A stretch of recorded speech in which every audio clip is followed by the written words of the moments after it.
कृषीविषयक महत्त्वाच्या बातम्यांचा झटपट आढावा घेऊयात बळीराजा टॉप 10 मधून। हिंगोली जिल्ह्यात मोठ्या प्रमाणात शेतकऱ्यांनी सोयाबीन पिकाची लागवड केली होती। मात्र यावर्षी सोयाबीनवर विविध रोगांचा प्रादुर्भाव झाल्यामुळे सोयाबीन उत्पादक शेतकरी मोठ्या संकटात सापडलाय। परभणीसह ग्रामीण भागात सर्व महसूल मंडळात सोयाबीन काढणीची लगबग सुरू झाली आहे। जिल्ह्यात 2.5 लाख हेक्टरवर शेतकऱ्यांनी सोयाबीनची पेरणी केली आहे। दरम्यान वेळेवर मजूर मिळत नसल्याने शेतकरी चिंतेत सापडलाय। पावसानं दडी मारल्यामुळे वाशिम जिल्ह्यात खरीप हंगामातील सोयाबीनचं मोठ्या प्रमाणात नुकसान झालं होतं आणि आता शेतकऱ्यांची रब्बी पिकावर भिजतंय। दरम्यान यंदा कृषी विभागानं या रब्बी हंगामात 1,10,000 हेक्टरवर पेरणीचं नियोजन केलंय। पुलगाव कृषी उत्पन्न बाजार समितीत सोयाबीन खरेदीला प्रारंभ झालाय। पहिल्या दिवशी 4,600 रुपये प्रति क्विंटल दरानं सोयाबीन खरेदी करण्यात आली। दरम्यान सभापती मनोज वसू यांच्या हस्ते शेतकऱ्याचा सत्कार करत शुभारंभ करण्यात आला। ऑक्टोबर हिटचा परिणाम इंद्रायणी भात पिकावर दिसू लागला। पिकावर करपा, तपकिरी, तुडतुडे, पान गुंडाळणारी अळी आणि केसाळ अळी या किडी रोगाचा प्रादुर्भाव होतोय। दरम्यान बांधावर जाऊन भात पिकांची कृषी शास्त्रज्ञ आणि अधिकाऱ्यांनी पाहणी केली आणि शेतकऱ्यांना किडीबाबत उपाययोजना सुचवल्या। नांदेड जिल्ह्यातील एका शेतकऱ्यानं झेंडू फुलांचं उत्पादन घेत यशस्वी शेतीचा प्रयोग केलाय। अवघ्या 30 गुंठ्यामध्ये झेंडूच्या फुलाच्या शेतीतून त्यानं लाखोंचं उत्पन्न मिळवलंय। साईनाथ मारुती चपलवाड असे या शेतकऱ्याचं नाव आहे। तर जिल्ह्यातील हिमायतनगर तालुक्यातील खैरगाव इथला तो रहिवासी आहे। 31 ऑक्टोबर नंतरही साखरेवरील निर्यातीची बंदी ही कायम ठेवण्यात आली आहे आणि या निर्णयामुळे साखर उद्योगाची निराशा झाली आहे। जागतिक बाजारात विक्रमी दरवाढ होत असताना देशातील कारखान्यांना मात्र या दरवाढीचा काहीच फायदा होणार नाहीये। तर गेल्या हंगामातील साखरेच्या निर्यातीची मुदत 15 सप्टेंबर पर्यंत होती। कृषी आयुक्त सुनील चव्हाण यांची बदली करण्यात आली आणि त्यांच्या जागी डॉ. प्रवीण गेडाम यांची नियुक्ती करण्यात आली आहे। तर चव्हाण यांच्याकडे जलसंधारण सचिव पदाची जबाबदारी सोपवण्यात आली आहे। ऑक्टोबर हिटमुळे त्रस्त नागरिकांना थोडासा दिलासा मिळतोय। सिल्लोड शहरासह परिसरात जोरदार पावसाला सुरुवात झाली आहे। दरम्यान ऑक्टोबरच्या गरमीत अचानक पाऊस पडल्यानं वातावरणात गारवा निर्माण झालाय। कृषी आयुक्तालयाकडून राबवल्या जाणाऱ्या विविध योजनांमधील काही घटकांना आता एका योजनेखाली आणलं गेलंय। या उपक्रमाला छत्रपती शिवाजी महाराज कृषी योजना असं नाव देण्यात आलंय। दरम्यान योजनेनुसार मागेल त्याला शेततळ, ठिबक सिंचन आणि फळबाग अशा पद्धतीचा महत्त्वपूर्ण निर्णय राज्य सरकारनं घेतलाय।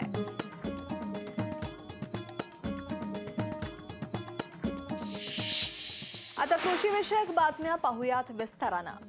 पैठण शहरासह तालुक्यातील काही भागात दुपारनंतर जोरदार पावसानं हजेरी लावली आहे। ऑक्टोबर हिटमुळे त्रस्त नागरिकांना त्यामुळे दिलासा मिळतोय। मात्र या पावसामुळे काढणीला आलेल्या सोयाबीन पिकाची नासाडी होणार आहे। तर सोबतच कपाशीच्या दोड्याही खराब होण्याची भीती शेतकऱ्यांमध्ये आहे आणि त्यामुळे मोठं संकट शेतकऱ्यांसमोर उभं ठाकलंय।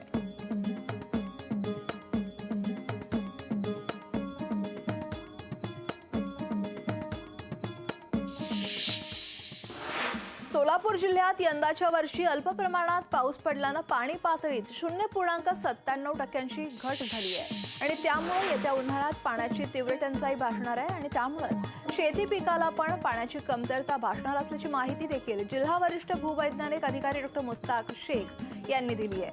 तर पाण्याचा वापर कमी प्रमाणात करावा असं आवाहन देखील त्यांनी केलं आहे।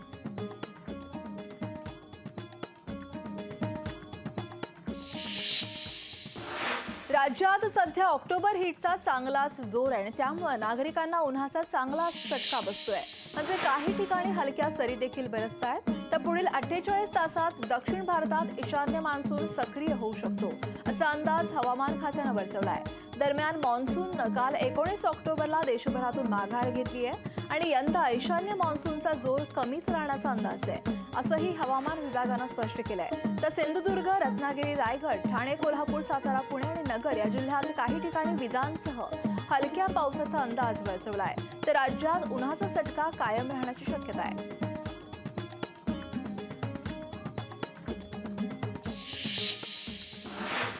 कोल्हापुरात साखरेच्या निर्यातीवरील बंधनं कडक करतानाच हंगामात साखर निर्यातीला परवानगी मिळण्याची शक्यता आणखी धुसर बनली आहे। 31 ऑक्टोबर नंतरही साखरेवरील निर्यातीची बंदी कायम ठेवली आहे आणि या निर्णयामुळे साखर उद्योगाची निराशा झाली आहे। तर जागतिक बाजारात विक्रमी दरवाढ होत असतानाच देशातील कारखान्यांना मात्र या दरवाढीचा काहीच फायदा होणार नसल्याचं स्पष्ट होत आहे।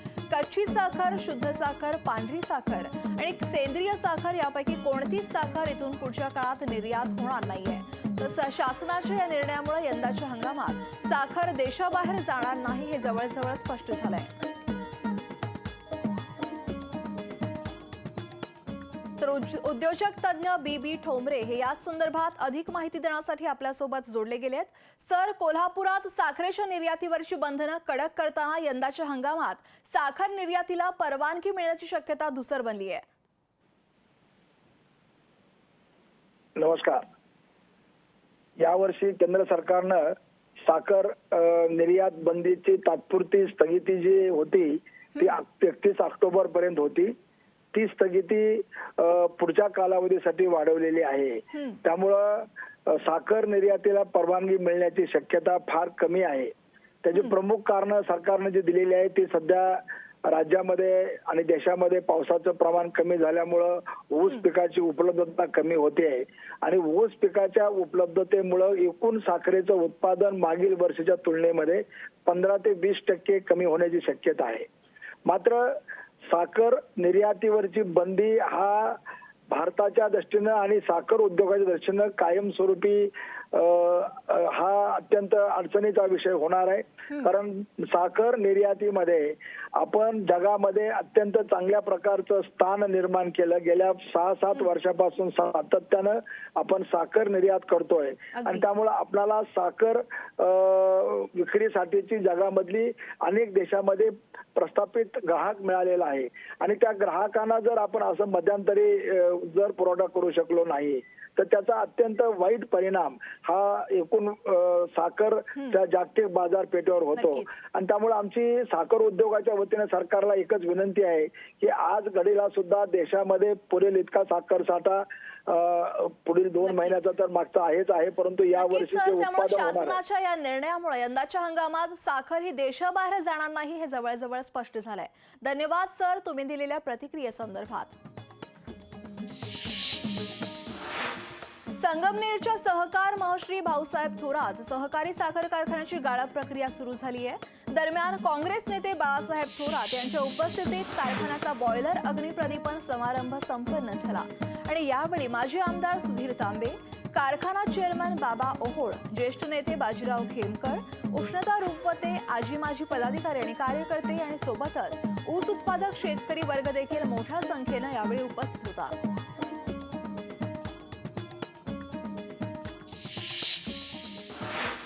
इगतपुरी तालुक्यातील भाम धरणामुळे निरपण, भरवज, दरेवाडी, सारुक्तेवाडी, बोरवाडी, गुलाबवाडी या गावांचं स्थलांतर होऊन देखील पुनर्वसन झालंय।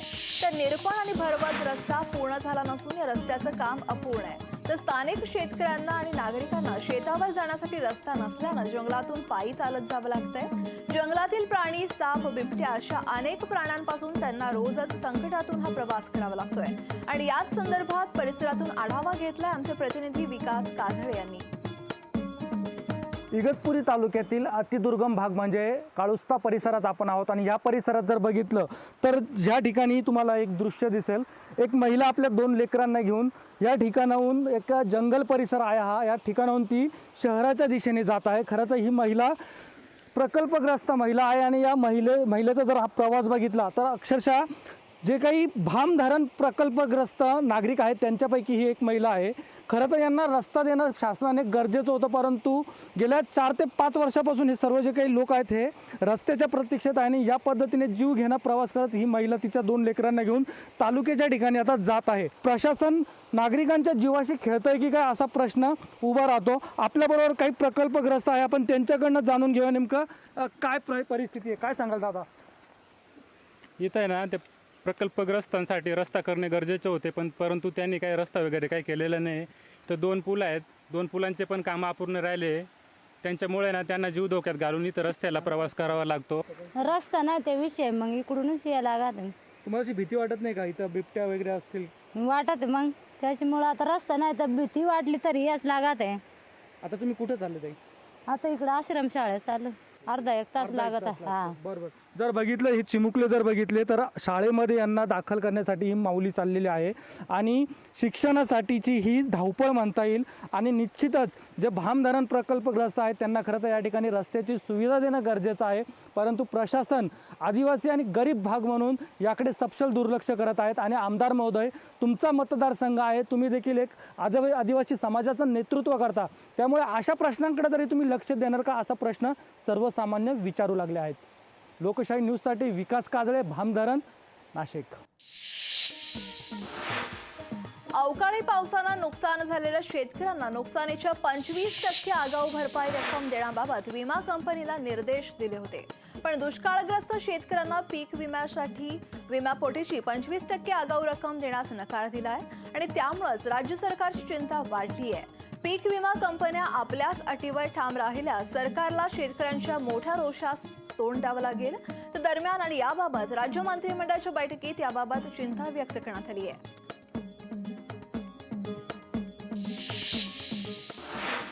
पावसाअभावी उशिरा पेरणी, ऑगस्टमध्ये पावसाचा मोठा खंड, पिकावर पडलेला पिवळा मोझॅक अशा विविध संकट झेलत सोयाबीनचं पीक कापणीला आलंय.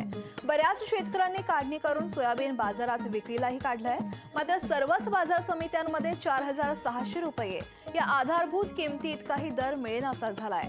तर दुसरीकडे आवक वाढतच असून शेतकऱ्यांना सध्या क्विंटल मागे सरासरी 500 ते 700 रुपयांची झळ सोसावी लागतेय.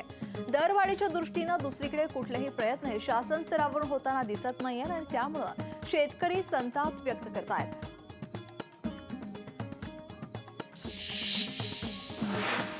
ऐन सणासुदीच्या काळात तेल आणि तेलबियांच्या भावात कमालीची वाढ झाली आहे. सणासुदीच्या काळात खाद्यतेलाची मागणी वाढल्यानं किमतीत वाढ होतीये. तर मोहरी तेल, तेलबिया आणि पाम तेलाच्या किमतीत प्रति क्विंटल मागे सरासरी 125 रुपयांनी वाढ झाली आहे. आणि या भाववाढीमुळे सणाच्या काळात सामान्यांच्या खिशाला कात्री लागणार असल्याचं स्पष्ट होत आहे. विशेष म्हणजे एकीकडे काही तेल आणि तेलबियांचे भाव वाढत आहेत, मात्र शेंगदाणे आणि सोयाबीनचं तेल, तेलबियांचे भाव मात्र गडगडल्याचं पाहायला मिळत आहे. तर कोणतं तेल, तेलबियांचे भाव किती वाढले आहेत आणि किती घटले आहेत पाहूयात ग्राफिक्सच्या माध्यमातून. मोहरीमध्ये 100 रुपयांची वाढ झाली आहे. मोहरी दादरी याच्यात 350 रुपयांची वाढ झाली आहे. शुद्ध मोहरीमध्ये 45 रुपयांची वाढ झाली आहे. तर मोहरी घाण्याच्या तेलात 45 रुपयांची वाढ. कच्चे पाम तेल हे 100 रुपयांनी जास्त किमतीने मिळत आहे. तर सरकी तेलात सुद्धा 25 रुपयांची वाढ झाली आहे. तर सोयाबीन दाण्यात 100 रुपयांची घट झाली आहे. शेंगदाणे तेल 525 रुपयांची घट आणि सॉल्व्हेंट रिफाइंड तेल याच्यात सुद्धा 255 रुपयांची घट झाली आहे. जळगाव जिल्ह्यात हवामानावर आधारित केळी पीक विम्याची भरपाई अद्यापही शेतकऱ्यांच्या खात्यात जमा झालेली नाहीये. 81,000 पात्र शेतकरी पीक विम्याच्या भरपाईपासून वंचित आहेत. तर दिवाळीपूर्वी तरी शेतकऱ्यांच्या खात्यात पीक विम्याची रक्कम जमा करावी अशी मागणी केळी उत्पादक शेतकरी करतायत. आणि याबाबत केळी उत्पादक शेतकऱ्यांच्या प्रतिक्रिया जाणून घेतल्यात आमचे प्रतिनिधी मंगेश जोशी यांनी. राज्यात सर्वाधिक केळी उत्पादक जिल्हा म्हणून जळगाव जिल्ह्याची ओळख आहे. मात्र हवामानावर आधारित फळपीक विमा अंतर्गत अद्यापही केळी उत्पादक शेतकऱ्यांना भरपाई मिळालेली नाही. अनेक पक्ष संघटनांकडून खरं तर पीक विम्यासाठी आंदोलन देखील केले जातात. मात्र 1.5 ते 2 महिन्याचा कालावधी उलटून देखील अद्यापही शेतकऱ्यांच्या खात्यात ही रक्कम जमा झालेली नाही. आपल्यासोबत केळी उत्पादक शेतकरी आहेत. तर काय सांगाल, ज्या पद्धतीने खरं तर दरवर्षी आपण फळपीक विमा काढतोय, अद्यापही खरं तर फळपीक विम्याची रक्कम अद्याप जमा झालेली नाही, काय मागणी आहे? आमच्या अजूनपर्यंत खात्यामध्ये पैसे आलेच नाही ते. आणि आमचं भरपूर तापमानामुळे भरपूर नुकसान झालं आहे. जे म्हणजे केळीचं आमचं काही केळी शॉर्ट पडले वाद्यामध्ये, लांब वादाने आल्यामुळे असलं. आणि काही ठिकाणी आमचे म्हणजे पैसे काही पीक विमा काढूनसुद्धा ते पैसे मिळाले नाही. काही खात्यातले रद्द करून दिलं बा, तुमच्या शेतात केळीच नाही आहे. काही भागात आपली झाडं पडले पण ते झाडांचे त्यांनी पंचनामेसुद्धा केले नाही आहे. तिथं ऑनलाईन पंचनामा करायला लागतात शेतकऱ्याकडे. एवढा थोडं मोबाईल राहतो ऑनलाईन किंवा शेतकऱ्याला बाकी गोष्टी करतात नाही त्याच्यातल्या. त्याच्यामुळे असं वारंवार असं न करता शेतकरी एवढा याच्यानं विमा काढत असतो नेहमी वारंवार. खिशात पैसे नसताना अजून पैसे उचलतो तरी विमा काढतो. पण ते पैसे अजून शेतकऱ्याच्या खात्यात आले नाही अजून. तर आमच्या खात्यात यायला पाहिजे ते पैसे एवढं. सरकार हे दरवर्षी वारंवार आम्हाला विम्याचे आग्रह करतात, विमा भरून टाका म्हणून. पण आजपर्यंत आम्हाला विमाचा ऑनलाईन फॉर्म भरूनसुद्धा 1.5-2 महिने झालेत, अद्याप अकाउंटवर पैसे आलेले नाहीत. शासनानं जर काही याच्यावर लक्ष दिलं तर आमची येणारी जी दिवाळी आहे ती गोड होईल आमची. निश्चितच आपण बघतोय की ज्या पद्धतीने हवामानावर आधारित फळ पीक विम्याची रक्कम जी आहे ती अद्यापही केळी उत्पादक शेतकऱ्यांना मिळालेली नाही. त्यामुळे दिवाळीपूर्वी शासनाने ही रक्कम शेतकऱ्यांच्या खात्यामध्ये जमा करावी व शेतकऱ्यांची दिवाळी ही गोड करावी अशी काहीशी मागणी जी आहे केळी उत्पादक शेतकऱ्यांनी व्यक्त केली आहे. मंगेश जोशी, लोकशाही मराठी, जळगाव. यवतमाळमध्ये खरीप हंगामात सोयाबीन पिकावर कीड रोगाचा प्रादुर्भाव झालाय आणि त्यामुळेच हेक्टरी 3 ते 4 क्विंटल सोयाबीनचं उत्पन्न झालंय.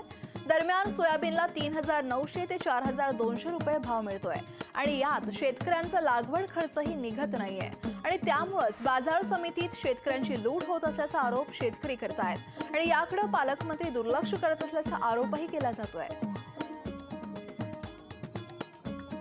उत्पन्न बाजार समितीमध्ये जो लिलाव होत आहे तो कृषी मूल्य आयोगाच्या आधारभूत किमतीच्या खाली होत आहे, जो पणन कायद्यानुसार गुन्हा ठरतो. पण दुर्दैवाने जिल्हा प्रशासनाचं व पालकमंत्र्याचं व राज्य शासनाचं याकडे अक्षम्य दुर्लक्ष आहे.